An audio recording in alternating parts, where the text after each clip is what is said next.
Bonjour. L'hypnose, dans l'esprit de beaucoup de personnes, est quelque chose de bien mystérieux. Il est important, avant que nous nous rencontrions, que vous compreniez ce qu'il va se passer pendant notre entretien. Et surtout, il est important de démystifier les croyances et les peurs que vous pourriez avoir autour de l'hypnose. C'est tout l'objet de ce diaporama. Cette fois, c'est décidé, vous voulez perdre du poids. Depuis plusieurs années, vous avez essayé de maigrir, sans succès à long terme, ou pire encore, en reprenant plus de poids à chaque régime. Ou alors vous ne savez pas pourquoi ça bloque, pourquoi ces fichus kilos refusent de s'envoler. Et pourtant, une fois encore, vous y croyez. Cette fois, vous êtes surmotivé. Mais voilà, perdre du poids, c'est difficile, contraignant, source de frustration. Et si nous pouvions faire autrement? Et si nous pouvions faire de notre inconscient un allié? C'est justement à cela que sert l'hypnose. Aie confiance, crois en moi. Pour beaucoup d'entre nous, la première image que nous avons eue de l'hypnose, c'est K, le serpent qui prend le contrôle de l'esprit magique de Mowgli. Bien entendu, l'hypnose, ça n'est pas cela. Mais on a tendance à garder cette vieille image.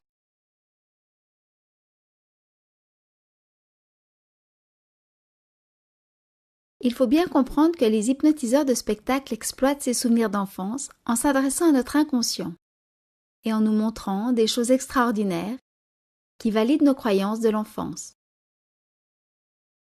Mais sachez qu'on arrive très vite dans l'illusion. Mesmer, pas plus qu'un autre hypnotiseur, ne peut vous forcer à faire quoi que ce soit, y compris perdre du poids, contre votre volonté. Dans notre cerveau, nous avons deux parties, comme deux ordinateurs, un vieil ordinateur, le conscient, dont la mémoire vive est un peu dépassée et dont la mémoire de stockage est très faible, et un énorme ordinateur que l'on appelle l'inconscient, qui lui a une mémoire vive extraordinaire et une mémoire de stockage pratiquement illimitée, mais également une mémoire intelligente, qui va générer pour nous des peurs, des croyances, pour nous protéger. Malheureusement, nous n'avons appris à nous servir que de notre conscient, qui nous sert à réfléchir, à calculer, mais on pourrait très bien se servir, et on sait s'en servir, mais mal, de notre inconscient qui, lui, a des réserves beaucoup plus importantes.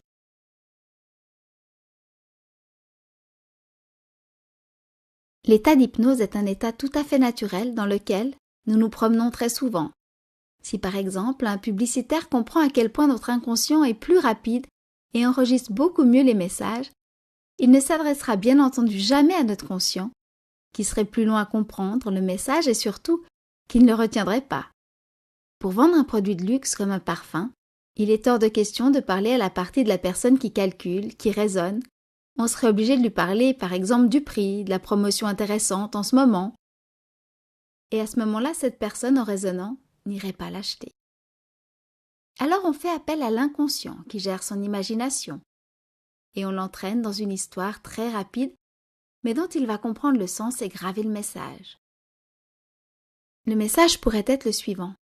Madame, si vous achetez du parfum Dior, vous vous retrouverez toute belle, en robe de soirée, couverte de bijoux dans un magnifique château. Et c'est comme cela qu'on va acheter ce parfum. Mais avec aucune chance, si on y réfléchit bien, consciemment, d'aller dans le château.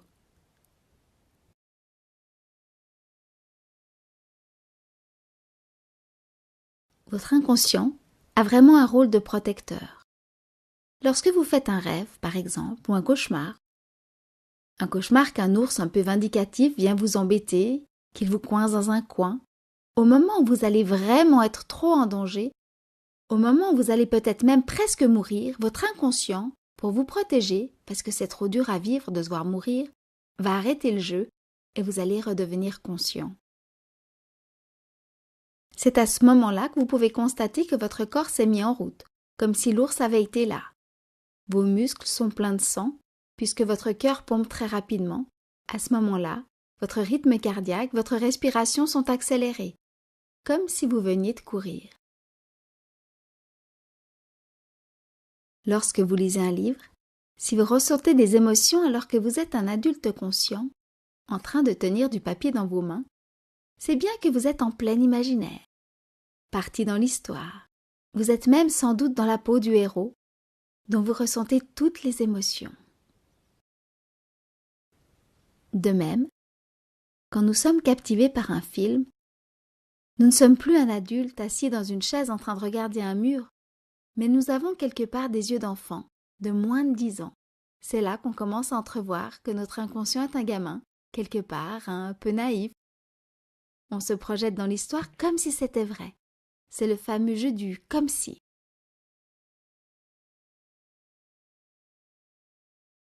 Dans les années 60, une multinationale comme Coca-Cola avait eu la bonne idée de rajouter toutes les secondes une image, ce que l'on appelle une image subliminale sur laquelle était inscrit que l'on aimait le Coca-Cola. Sur un film, en 1 seconde, il y a 24 images que vous n'êtes pas capable de voir avec votre conscient, ce qui prouve bien que vous êtes inconscient quand vous regardez le film. Et si donc, on rajoute une 25e image, il n'y a aucun risque que vous vous en aperceviez consciemment. Mais par contre, toutes les secondes, votre inconscient grave que vous aimez le Coca-Cola. Voici un exemple d'hypnose que vous ressentez régulièrement. Lorsque vous êtes au volant de votre voiture, sur une route un peu monotone, au-dessus de la surface, vous avez votre conscient qui va gérer la voiture.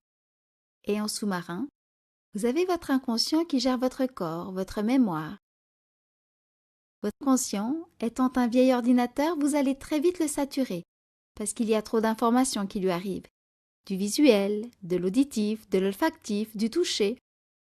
Au bout d'un certain temps, votre conscient va automatiquement ralentir, puis bugger. C'est-à-dire, comme un ordinateur, il va se mettre en veille, sous la surface. Bien entendu, votre inconscient qui est là pour votre sécurité, pour vous défendre, va monter au-dessus de la surface. Vous allez vous retrouver dans un état que l'on appelle un état modifié de conscience, c'est-à-dire une transe hypnotique, en fait. Et vous allez continuer à conduire sans être conscient de ce que vous faites, jusqu'au moment où un danger ou une alerte va provoquer chez vous une réaction, de façon à ce que consciemment, vous ayez une action correcte. Par exemple, freiner au bon moment. Vous allez remonter à la surface, votre conscient va à ce moment-là faire l'action qui convient, puis vous allez recommencer à réfléchir, puisque dans cet état-là, vous pouvez de nouveau réfléchir. Et c'est là que vous allez prendre conscience que vous fermez une parenthèse temporelle qui a duré un certain temps, pendant laquelle votre voiture a continué à rouler toute seule, mais sans que vous ne soyez vraiment en danger. Puisque vous avez un système d'alarme qui s'est mis en place, votre inconscient, avec des alarmes qui vont bien. C'est à ce moment-là que vous avez réalisé que vous avez roulé un certain temps, peut-être en loupant une sortie, peut-être même en arrivant déjà chez vous. Vous étiez certainement dans vos pensées, en train d'organiser la liste de courses ou les prochaines vacances, et tout s'est fait tout seul. Il faut bien comprendre que ceci est vraiment de l'hypnose. Maintenant que vous avez compris que je ne peux pas vous forcer à faire quoi que ce soit sous hypnose, vous êtes peut-être prêt à utiliser les précieux pouvoirs de votre inconscient pour optimiser votre bien-être. Pour cela, nous allons programmer ensemble cette partie de vous pour qu'elle vous aide dans la réalisation de votre objectif.